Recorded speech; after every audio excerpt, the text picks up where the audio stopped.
కొంతమంది మా అమ్మ నాన్న విడిపోయారండి, మా నాన్నకి నేనెందుకు చేయాలి, మమ్మల్ని వదిలేశాడు కదా అంటూ ఉంటారు. వదిలేసిన శరీరం మనకి వాళ్ళు ఇచ్చారు కదా, వాళ్ళిచ్చిన శరీరంతోనే మనం బ్రతుకుతూ ఉన్నాం కదా, ఒక వ్యక్తిగా గుర్తింపు పొందుతున్నాం కదా. అందుకని ద్వేషాన్ని వదిలి, కోపాన్ని వదిలి, తాపాన్ని వదిలి మన బాధ్యతని మనం సక్రమంగా చేయాలి. వారు వారి బాధ్యతలు చేయలేరు, పాపం పుణ్యం వారిది. ఈ విషయాలు అందరూ గమనించాలి, గుర్తించాలి. పితృదేవతలు అంటే తేలిగ్గా తీసుకోవద్దు. వాళ్ళు కనపడటం లేదు కదా, కనిపించి తిట్టడం లేదు కదా, మేం చెయ్యము అని అనుకుంటే మమ్మల్ని వాళ్ళు ఏం చేస్తారు అనుకోవద్దు. తెలియని దోషం పాశంలాగా మనని చుట్టుకొని ముందుకు వెనక్కి నడవనీయకుండా అడ్డుకుంటూ ఉంటుంది.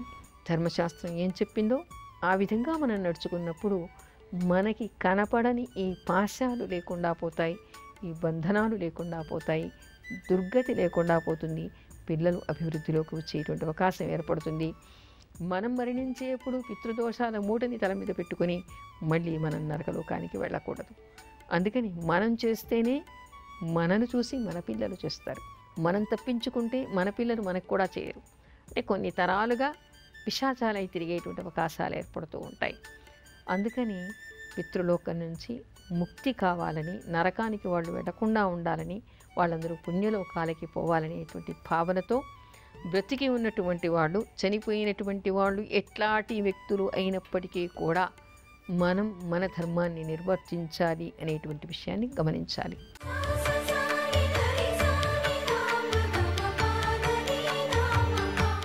ఓం నమో నారాయణాయ.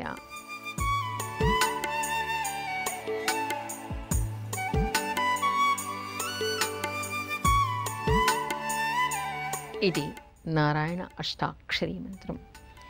ఈ మంత్ర జపం చేసినటువంటి వాళ్ళకి మోక్షం లభిస్తుంది అని చెప్పేసి రామానుజాచార్యుల వారికి వారి గురువుగారు చెప్పారుట. అప్పుడు కొండ ప్రాంతానికి వెళ్ళి అందరినీ పిలిచి ఈ మంత్రం ఆయన బహిర్గతం చేశారుట. గురువుగారికి ఆజ్ఞ ఏమిటంటే ఎవరికి ఈ మంత్రం చెప్పకూడదు, రహస్యంగా ఉండాలని. అయితే గురువుగారు అన్నారట, ఈ మంత్రాన్ని నువ్వు బహిర్గతం చేస్తే తల 1000 ముక్కలు అయిపోతుంది, అలాంటి శాపాన్ని పెడతాను అని. అప్పుడు ఆయన అనుకున్నారట, పోతే నా తలే కదా పోతుంది, ఎంతమంది చేస్తే అంతమందికి మోక్షం వస్తుంది కదా, అది మంచి పనే కదా అనుకుని కొండ మీదకి ఎక్కి అందరికీ బహిర్గతం చేశారుట. అంటే మంచిని అందరికీ పంచాలి అనేటువంటి విషయాన్ని ఆయన మనకి తెలియజేశారు. ఈ నారాయణ నామాన్ని చేస్తూ ఏది చెయ్యలేనటువంటి వాళ్ళు, పితృపక్షాల్లో మనం ఇంతకుముందు చెప్పుకున్నాం, ఎంతోమంది ఎన్నో రకాలుగా చేయాలని, ఏమీ చేయలేక, సహకారం లేక, అనారోగ్యంతో మంచాన పడినటువంటి వాళ్ళకి కూడా పితృతిథి వస్తే కన్నీళ్లు కారుస్తూ ఉంటారు, ఏం చేయలేకపోయామని. అలాంటప్పుడు మీకు తోచినటువంటి దానం చేయండి. అదే చేత కాదు, అది చేయలేనటువంటి పేద స్థితిలో మీరు ఉన్నారు, సూర్యుడికి నమస్కారం చేసి మీ పితృదేవతల పేరు చెప్పుకొని ఓం నమో నారాయణాయ అనేటువంటి మంత్రాన్ని మానసికంగా జపిస్తూ, తప్పిపోయిన వారి కోసం ఎన్ని రోజులు ఎదురు చూడాలి. చాలామంది తప్పిపోతూ ఉంటారు.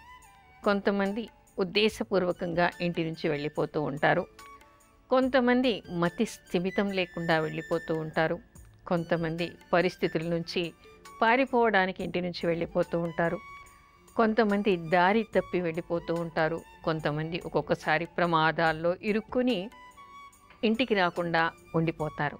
అంటే అనేక కారణాలు. ఇంటిలో నుంచి వెళ్ళినటువంటి వాళ్ళు తిరిగి ఇంటికి చేరకుండా ఉండి కొన్ని రోజుల దాకా కనిపించకుండా ఉంటే ఇంట్లో వాళ్ళకి ఆందోళన పెరిగిపోతూ ఉంటుంది. అలా కొన్ని గంటలు, రోజులు, నెలలు, సంవత్సరాలు కూడా ఎదురు చూసేటువంటి సంఘటనలు కొన్ని ఇళ్లల్లో జరుగుతూ ఉంటాయి. అలా జరిగినప్పుడు వాళ్ళు ఏమైపోయారు అనేటువంటి విషయం వీళ్ళకి ఆందోళనగా ఉంటుంది. కొంతమంది పోలీస్ రిపోర్ట్ ఇస్తారు, మరికొంతమంది ఇవ్వరు. అలా జరిగినప్పుడు అలాంటి వ్యక్తుల కోసం ఎన్ని రోజులు ఎదురు చూడాలి? ఇక్కడ మనకి అనేక కారణాలు కనిపిస్తూ ఉన్నాయి కదా. ఏ కారణం వలన వాళ్ళు ఇంటికి రాలేకపోయారు? పరిస్థితుల్లో ఎక్కడైనా ఇరుక్కున్నారా? ఏదైనా ప్రమాదంలో చిక్కుకున్నారా? లేదా అనారోగ్యంతో కళ్ళు తిరిగిపోయి వాళ్ళకి ఏదైనా యాక్సిడెంట్ అయ్యి ఇంకేదైనా పరిస్థితుల్లో వాళ్ళకి పూర్తి కూడా మతి కోల్పోయి, అంటే ఇక ఉన్నటువంటి విషయాలన్నీ కూడా మరిచిపోయి, జ్ఞాపక శక్తి లేక, దారి వెతుక్కోలేక ఎక్కడో తిరుగుతూ ఉన్నారా, లేదా ఎవరైనా బంధించి వేశారా? ఇలా అనేక కారణాలు మనకి కనిపిస్తూ ఉంటాయి. కొన్నిసార్లు యాక్సిడెంట్స్ అవుతూ ఉంటాయి, హాస్పిటల్లో పడిపోతూ ఉంటారు, కోమాలోకి వెళ్ళిపోతూ ఉంటారు. ఇలా కొన్నిసార్లు ఇంట్లో కొట్లాటలు, లేదా సమాజంలో ఏవైనా ఇబ్బందులు, లేదా ఏదైనా నేరారోపణ చేసినప్పుడు హైడ్ అవ్వడానికి ఇంట్లో ఎవరికి కూడా చెప్పకుండా కొంతమంది వెళ్ళిపోతూ ఉంటారు. కొంతమంది చిన్నపిల్లలు ఇంటి నుంచి వెళ్ళిపోతారు, మళ్ళీ వాళ్ళకి దారి తెలియదు. కొంతమంది ఇలా పిల్లల్ని కిడ్నాప్ చేస్తూ ఉంటారు, కొంతమంది వ్యక్తుల్ని కూడా కిడ్నాప్ చేస్తూ ఉంటారు. అలాంటి సందర్భాల్లో కూడా తిరిగి వాళ్ళు ఇంటికి చేరుకోలేరు. కొన్ని కొత్త ప్రదేశాల్లో కూడా చిక్కుపడిపోయి దారి తెలియక, భాష తెలియక కూడా కొన్నిసార్లు ఎక్కడి వాళ్ళు అక్కడే ఉండిపోతూ ఉంటారు. ఇంటికి రాలేనటువంటి పరిస్థితులు ఏర్పడుతూ ఉంటాయి. కారణాలు కోకొల్లలుగా ఉంటాయి. కాకపోతే ఇంట్లో వాళ్ళకి ఆందోళన, భార్య కానీ, భర్త కానీ, లేదా తల్లిదండ్రులు కానీ, లేదా పిల్లలు కానీ, ఇలా ఇంట్లో మిగిలిపోయినటువంటి వాళ్ళు ఇంటి నుంచి వెళ్ళిన వాళ్ళ కోసం అని చెప్పేసి సాధారణంగా వాళ్ళు వచ్చేటువంటి టైం దాకా ఎదురు చూస్తారు. ఆ తర్వాత ఆందోళన పెరిగిపోతూ ఉంటుంది. మరుసటి రోజు రాత్రంతా కూడా ఎదురు చూస్తారు, ఇంటికి రాలేరు, వాళ్ళకి ఫోన్లు చేస్తారు, ఎక్కడ జాడ తెలియదు, ఆందోళన పడుతూ ఉంటారు, పోలీస్ రిపోర్ట్ ఇస్తూ ఉంటారు, మొక్కులు మొక్కుతూ ఉంటారు. అలా కొంతకాలం గడిచిపోతూ ఉంటుంది. ఏడాది, 2 ఏళ్ళు, 3 ఏళ్ళు కూడా గడిచిపోతూ ఉంటుంది. అలా తర్వాత వాళ్ళు చనిపోయినారని చెప్పేసి వాళ్ళు చనిపోయిన వాళ్ళ కింద లెక్క వేసుకుంటూ ఉంటారు. కొంతమంది వేసుకుని ఆ వ్యక్తి కోసం కర్మలు చేసేవాళ్ళు కూడా కనిపిస్తూ ఉంటారు. మరికొంతమంది అంటే వయసులో ఉన్నటువంటి అమ్మాయి కానీ, అబ్బాయి కానీ, భర్తో భార్యో ఇంట్లో నుంచి వెళ్ళిపోతే తల్లిదండ్రులు కానీ, చుట్టూ ఉండేటువంటి బంధువుల ప్రోద్బలంతో కానీ మళ్ళీ పెళ్ళిళ్ళు చేస్తూ ఉంటారు. ఆ కొంతకాలం తరువాత వాళ్ళ పరిస్థితులు మారిపోయిన తరువాత, ప్రమాదాల నుంచి బయటపడిన తరువాత, లేదా వాళ్ళకి మళ్ళీ స్పృహ వచ్చిన తర్వాత మళ్ళీ వాళ్ళు ఉన్న ప్రదేశానికి వస్తే వాళ్ళ పరిస్థితి అగమ్యగోచరంగా ఉంటూ ఉంటుంది. భార్య కానీ, భర్త కానీ అయ్యి వాళ్ళు మళ్ళీ పెళ్లి చేసుకుని ఉన్నప్పుడు వాళ్ళ జీవితంలోకి రాలేక, మళ్ళీ వేరుగా ఉండలేక, ఆ మదనంతో కూడా వాళ్ళకి మళ్ళీ ఎందుకు వచ్చానా అనేటువంటి పరిస్థితులు ఏర్పడుతూ ఉంటాయి. కొంతమంది కర్మలు కూడా చేయించేస్తూ ఉంటారు. అసలు నిజానికి ఇలా వెళ్ళిపోయినటువంటి వాళ్ళ కోసం వాళ్ళు చనిపోయారు అనేటువంటి నిర్ధారణ ఏ విధంగా చేస్తారు? దేని ఆధారంగా వాళ్ళు చేయాలి? ఇంట్లో నుంచి వెళ్ళిపోయారు, ఆ వ్యక్తి ఎవరైనా కావచ్చు, స్త్రీలు కావచ్చు, పురుషులు కావచ్చు, పెద్దవాళ్ళు కావచ్చు, చిన్నపిల్లలు కావచ్చు, భార్య కావచ్చు, భర్త కావచ్చు.